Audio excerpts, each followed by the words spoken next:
আজকে বসলাম এই জন্য, পরিস্থিতি যা পত্রপত্রিকায় দেখছি, মানুষের মধ্যে দেখছি, তো মনে অনেকগুলো প্রশ্ন জেগেছে। সেই প্রশ্নগুলোর জবাব খুঁজে পাওয়ার জন্য আপনাদের সঙ্গে বসা। এই সরকার যখন গঠন হয় জুলাই অভ্যুত্থানের পরপরই আমি বিমানবন্দরে উপস্থিত হওয়ার 8 তারিখে, মনে আছে আপনাদের, সবার কাছে একটা আহ্বান জানিয়েছিলাম এবং আন্তরিকভাবেই বলেছিলাম। এটা কোনো রাজনৈতিক বক্তব্য বা এরকম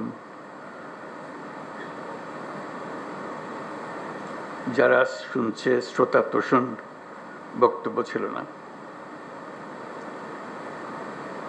বলছিলাম যে এটা আমরা একটা পরিবার। আমরা আমাদের নানা মত থাকবে, নানা ধর্ম থাকবে, নানা রীতিনীতি থাকবে,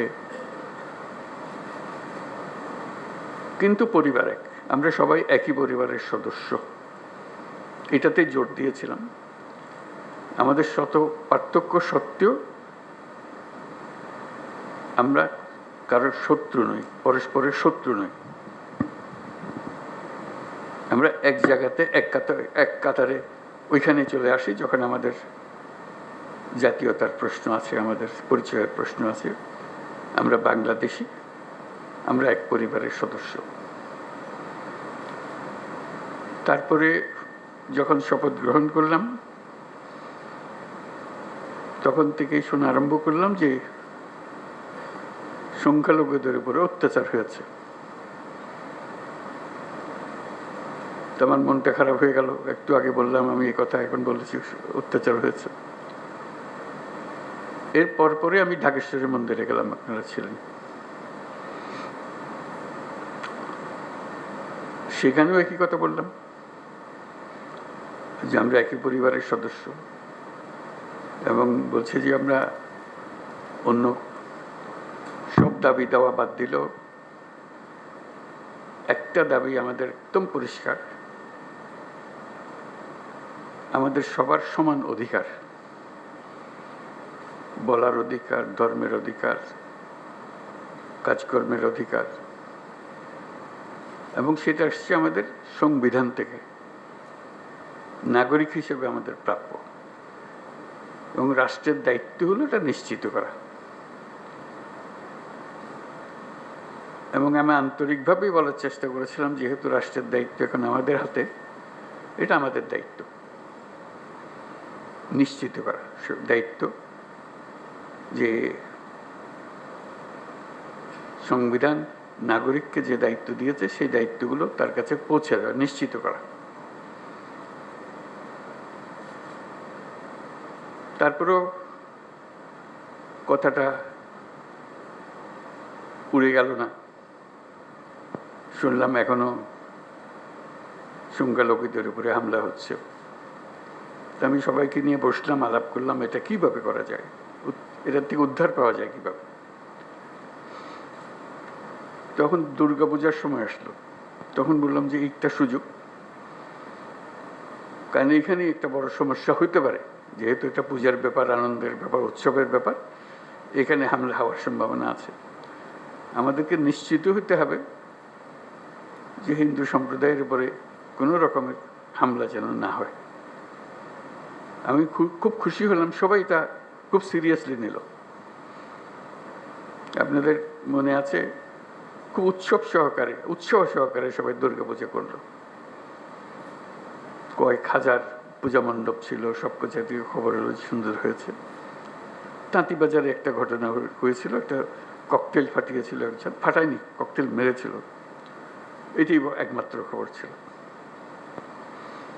তবু আনন্দিত হয়েছিলাম, নিশ্চিত হয়েছিলাম এই জন্য যে আমরা সবাই একযোগে, এবং সেখানে সবাই যোগদান করেছে। এটা শুধু হিন্দু সম্প্রদায়ের উৎসবের বিষয় ছিল না, এটা পুরা জাতীয় উৎসবে পরিণত হয়েছিল। সবাই উৎসব করেছে, ছেলে মেয়েরা গেছে, বুড়া বুড়িরা গেছে, মুসল্লিরা গেছে, মৌলানারা গেছে, সবাই গেছে, আনন্দ সহকারে করেছে। তারপরে মনে একটু তৃপ্তি পেলাম যে না, একটু তো কাজ করেছি। এখন আবার নতুন কথা, হামলা হচ্ছে, অত্যাচারিত হচ্ছে, এবং বিদেশি গণমাধ্যমে না, এটা প্রচার মাধ্যমে বলবো, প্রচার মাধ্যমে প্রচারিত হচ্ছে যে এটা হচ্ছে। তা আমি খোঁজ নিচ্ছি যে কেন হচ্ছে, কি হচ্ছে। সব দিক থেকে খবর যে না, হচ্ছে না। ওই যে এক খবর হলো হচ্ছে, আর খবর হলো হচ্ছে না, মাঝখানে একটা ফাঁক থেকে যাচ্ছে। এটা ঠিক না, এটার অবসান হতে হবে। আমাদেরকে যে তথ্য আমরা পাচ্ছি সেই তথ্য ভুল হতে পারে, কাজে তথ্যের উপরে ভরসা করে বসে থাকলে কিছু নাই, এটা অন্ধের মতো বসে থাকার মতো। আমাদেরকে ভেতরে গিয়ে দেখতে হবে প্রকৃত ঘটনাটাকে। তথ্যের মধ্যে গরমিল কেন? তা কি ওরা যা বলছে সেটা মিথ্যা প্রচার? আমরা যা বলছি সেটা মিথ্যা প্রচার? সত্যটা কোথায়? এই সত্য, প্রথম কথা হলো আমাদের লক্ষ্যের মধ্যে কোনো ফারাক নেই, কোনো গোলমাল নাই, এটা আপনাদেরকে নিশ্চিত করা। এবং তথ্যগুলো কিভাবে আমরা পাবো, ঘটনা ঘটছে সেটা আমাদের জানা। প্রকৃত তথ্য, অনেক সময় সরকারি তথ্যের উপরে ভরসা করা যায় না। কর্তা যা চায় সেভাবেই বলে দেয়, আসলটা মন খুলে বলতে চায় না, যেহেতু কর্তা নারাজ হবে তাতে। আমরা আসল খবরটা জানতে চাই, কিভাবে জানতে চাই, এবং সেই প্রক্রিয়াটা প্রতিষ্ঠিত করতে চাই। এটা শুধু আজকের দুদিনের গোলমালের কারণে একটু চঞ্চল হয়ে কথা বলছি তা না। প্রকৃত পক্ষে এটা স্টাবলিশ করতে চাই যে ঘটনা ঘটতে পারে। এটা এত বড় একটা দেশের মধ্যে কত রকমের কাণ্ড, তার মধ্যে একটা কাণ্ড হয়ে গেলে তাৎক্ষণিকভাবে যেন খবরটা পাওয়া যায় এবং সেটা সমাধান করা যায়। যেদিক থেকে দোষী তাকে বিচারের আওতায় আনতে হবে, এটাই হলো সরকারের দায়িত্ব। প্রথম কথা হলো যে এটা না হওয়াটা পরিবেশ সৃষ্টি করা, একটা যদি হয়ে যায় তাকে তাৎক্ষণিকভাবে সেটার প্রতিকারের ব্যবস্থা করা, এটাই হলো বিষয়। আমি যা বলছি আমার মনে হয় বাংলাদেশের বেশিরভাগ মানুষ তাই মনে করে, এভাবে হওয়া উচিত। যে আমরা যেহেতু এক পরিবারের মানুষ, কাজে এক পরিবারের মানুষ হিসেবে আমাদের সামগ্রিক দায়িত্বটা যেন আমরা পালন করতে পারি, সেই পারিবারিক দায়িত্বটা আমরা যেন সম্পন্ন করতে পারি। সেখানে তথ্যটা হলো বড় বিষয়, এবং প্রতিকার। একটা হলো তথ্য, আর একটা হলো প্রতিকার। আমি পেলাম তথ্য, প্রতিকার পাচ্ছি না, এটা সমাধান করতে হবে। সমস্যা হয়ে গেলে সেটা সমাধান করতে হবে। সেই সমাধানটা আমরা কীভাবে করবো? আজকের আলোচনা এটা খোলাখুলি আলোচনা, সবাই আলাপ করব। আমাদের লক্ষ্যের মধ্যে কোনো গোলমাল নেই। এখন এই তথ্য প্রবাহটা কিভাবে হবে, দোষীকে কিভাবে ধরতে হবে, যাতে করে অন্যরা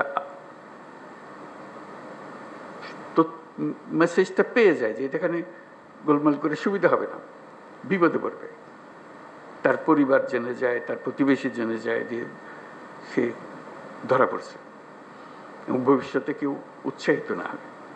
এরকম এক বাংলাদেশ আমরা করতে চেয়েছি, সেটার নামেই আমরা নতুন বাংলাদেশ বলেছি, এবং আমরা এটাতে বিশ্বাস করি।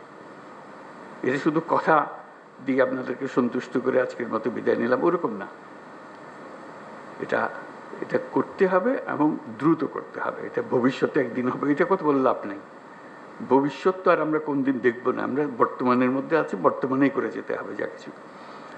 তো কাজেই সেটাই আপনাদের কাছে আরজ, যে খোলাখুলিভাবে আলাপ করবেন বিষয়টা, এবং এই তথ্যটা কিভাবে পাবো, কিভাবে সংগ্রহ করব, কিভাবে নিরাপদে সংগ্রহ করব, যে তথ্য দিচ্ছে সে আবার বিপদে পড়ে না যায়, মুশকিল তো, ওইটাও নিশ্চিত করা। এবং সত্যি প্রকৃত দোষী ব্যক্তি চিহ্নিত হয়েছে, এবং সবাই আনন্দিত হয়েছে যে খবরটা ঠিক জায়গাতে পৌঁছেছে, এবং সেই খবরটার একটা প্রতিকার এসছে। শুধু খবর দেওয়া না, খবরের পেছনে এটা প্রতিকারও এসছে। তো সেই বিষয়গুলো আলোচনার জন্য আজকে এসছি। আপনারা খোলাখুলিভাবে আলাপ করবেন। আদিলুর বোধহয় এটা সঞ্চালন করবে, আর উপদেষ্টা আদিলুর। ধন্যবাদ সবাই।